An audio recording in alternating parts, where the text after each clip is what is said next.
Hi, folks. With Tacitus today, your pushback channel, and thank you for joining this audio live stream. I just want to do not a deep dive, but at least a dive and get into the weeds of the statistics of racial sort of violence, including things. I mean, not just assaults or bashings or even murder for that matter, but also rapes and things like that. Now, the feminists. The radical feminists assume rape is the absolute front line of gender warfare, as they would see. And there's a lot of feminist warriors that have been turned out that are in judges now, legal departments, prosecutors, and so on, lawyers that are convinced that they have to the battle is raging out there and they have to fight it and bring all these evil men to book. The trouble is that they perceive the primary problem isn't the actual problem, but it's just straight white Christian males. They're the problem. But statistically, it doesn't really play out that way. And if you look at, say, the amount of in the United States, I'll come back to the numbers in a minute. They're important how they're put together. The amount of black on white, so this is black men raping white women. The amount of rapes in the United States of black men raping white women as opposed to white men raping black women. The difference is that black men are raping white women at the rate of 20 or more times the rate that white men are doing it, so that you've got tens of thousands of black men raping white women each year, but only a handful by proportion of even when you adjust for population differences. The black population is a black population of men is 6% approximately, and with white men it's approximately 32% or something like that. Even if you allow for those differences, the total number of black men raping white women still far exceeds the actual total number of white men. Now, this could be that white men don't find black women attractive or something. I don't know, or it's they're in different neighborhoods, or even when you look at things like where there's the poor end of town and the trailer parks where there's quite a mix of black, you still don't get much of it, or hardly any, in fact. Whereas you do get it in the reverse, the black man raping the white woman. Now, there was an interesting, and I've seen this a couple of times. There was some sort of a boxing, like some state in the United States, a boxing club, and most of the boxers were black. Not all, but most of them were. And then there's a proportion of Hispanic ones, particularly at the lighter weights. And there was only a small number of white boxers there. And they were hiring, this was the annual hiring of the ring girls, the chicks that go around holding up the number of, round two and all that sort of stuff. And the boxers had to vote on which girls. So the girls come in and they're in their, bathing costumes or whatever, and they sort of walk around, and then the men, these boxers, they then vote on which ones they want. And the interesting thing is the black boxers, given they were the majority, the black boxers voted overwhelmingly, in fact unanimously, for white chicks. They wanted the blonde white chicks as the ring girls. They didn't want the black chicks, which surprised me. I thought they would have just voted for black chicks. I thought the Hispanic guys would vote for the Hispanic chicks and so on. But when it came to this, the men voting, they voted exclusively, unanimously, just for the white chicks. And I think there was one girl that looked maybe a quarter Asian, perhaps. She got in, but that was it. It was exclusively white chicks. And so there's a definite desire by the black guys. I want the white chicks. And when black guys describe, they have the talk about, well, what do I want? Success is when I have what Whitey has. That's success.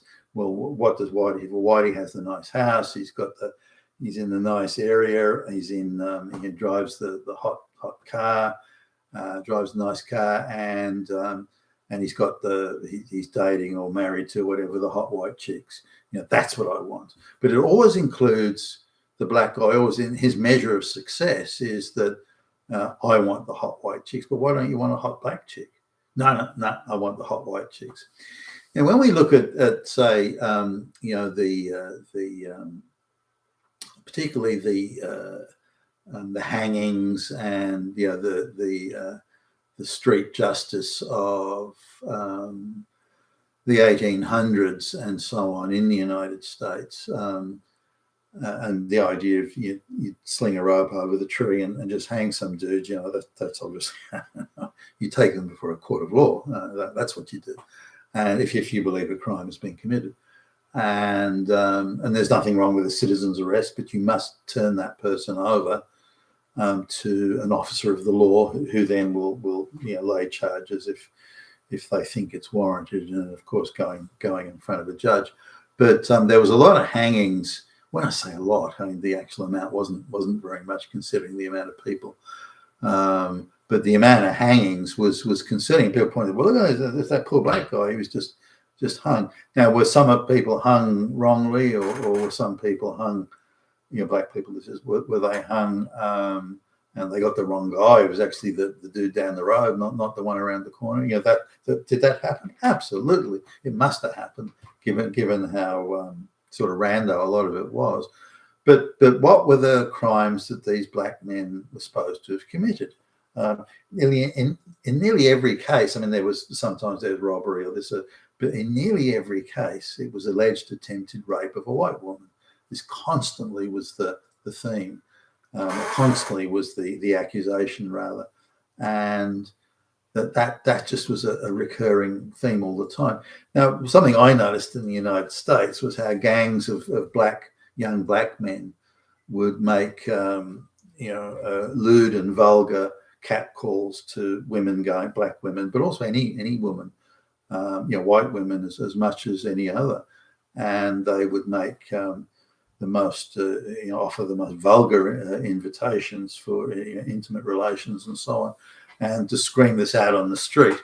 So this was the behaviour that young black men were engaging in the 1800s, and if it was believed that they had acted on those uncontrolled impulses and tried to rape, or even if it was an attempted rape, tearing clothes or chasing after or dry humping in the street, something like that, then there'd be the posse and they'd grab somebody. Was it the right person?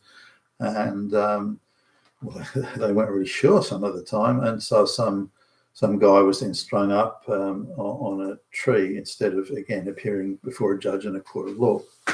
But this was nearly always the cause. Not in every single time, but pretty much was always the cause. And, there was this sort of innocent, angelic, white chick defiled by, brutal black beast. And that was very much the narrative the newspapers or the media ran with at the time. I would argue not much has changed. Well, did they get the right guy every time? Well, probably not. Did they do the right thing by this arbitrary frontier justice? Absolutely not. A court of law is how this is determined, or should have been determined.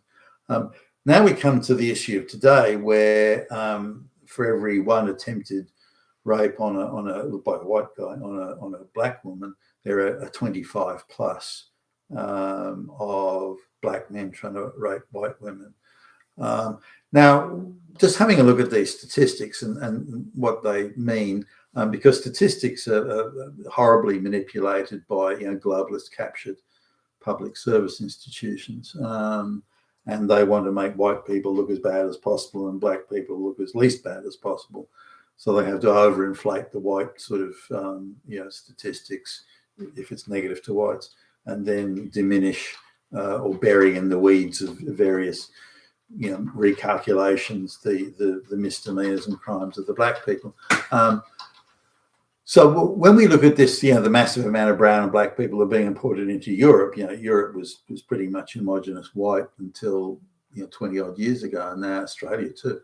And the amount of crimes committed by these people. If you look at the rape centres in high migrant areas of Sydney, for example, they're overflowing. They're just out of control. The amount of cases they're dealing with is just off the charts. Then you go to an all-white area or a 99% white area, and there's almost no instances of that. It just isn't happening. But this is buried in the wider globalist narrative that multiculturalism is a universal unalloyed good and so on. So when you look at the actual numbers, and you start separating out the numbers, even in Australia, the amount of attempted rapes and so on by brown and black people, of white chicks or white women, is out of all proportion to where it happens in white societies. The difference is that it's brazen and blatant with the black people or the brown people in most instances. So it's much easier to go chase after them because there's more, clear-cut and absolute evidence. Someone was grabbed and assaulted in the street while people filmed it, and therefore that very clear evidence to bring into court, and they can cut plea deals with these black and brown men. So look, we've got you dead to rights. If you fight us on this, you'll get 10 years in prison. But if you roll over, you'll get 2 or 3 years. And invariably they roll over, and that's the end of it. Finish. But with the white rape cases, it's a very technical thing. There was no violence. There was no grabbing people in the street or chasing them or ripping their clothes off down the main drag or something. There's nothing like that. What it is, it's a technical thing. If she had half a glass of wine too much, or she consented, then changed her mind the microsecond before ejaculation, or whatever. But this idea of the technical thing of people are dating, it's all consensual until, again, that half a glass of wine too much. So this is the difference between the cases. So when they add up all the cases that the state decides to pursue of the half a glass of wine too much, they can artificially inflate the numbers out of all proportion. And if you look at the court cases in the upper courts, this is the district courts, the serious courts, if you look at the amount of cases that the courts are hearing now, it's nearly all rape cases. It's not armed robbery and assault and murder and this and that. I mean, those are still there, but they're not. Those are dealt with by plea deals. They don't go to court. So they're determined to bring ideological cases to court, and invariably the people they're chasing are the white men, straight white boys, and some of these cases can drag on for 2 or 3 years, for goodness sakes. Cost $1 million in legal fees. So this is the difference in when we look at rape. The white people that are involved in rape at all, white men rather, then it's for technical rape. The half a glass of wine too much. She couldn't give consent because she had half a glass of wine too much, or she gave consent, but she's only 16 and you're 19. You damn oppressor. And it's those sort of cases, which and the men aren't rolling over on this. Why should they? So they're being ideologically pursued and harassed rather than legally pursued. And we need to understand that difference. So when we take out the ideological cases that I believe are ideological cases, take those out of the rape statistics, then suddenly it switches around that, in fact, the women are in the West are under terrible danger from, I would argue, terrible danger from black and brown men overall, where they're in very, very little danger and unlikely danger from white men. Not that it doesn't happen, not that a white man can never do it. Of course they can. But on an overall basis and on a numbers basis, this is the difference. And so the numbers in the United States, where, again, the likelihood of a white woman being raped by a black man is 25 times greater than a black woman being raped by a white man, I think those numbers, maybe not quite to that stark level, but those numbers on actual violent, or attempted rape with some sort of violence or threat, I think those numbers hold out across the entire Western world when black and brown men are contrasted with the behaviour of white men. But this is not a narrative, not a fact or nothing that the globalists want. They want the complete reverse, which is why, if a white man does do anything to a black woman, it's an international headline, screaming international headline. Whereas when the reverse happens, the mainstream media, the globalist controlled media, don't want to touch it. You've been with Tacitus today, your Pushback channel, and thank you for listening.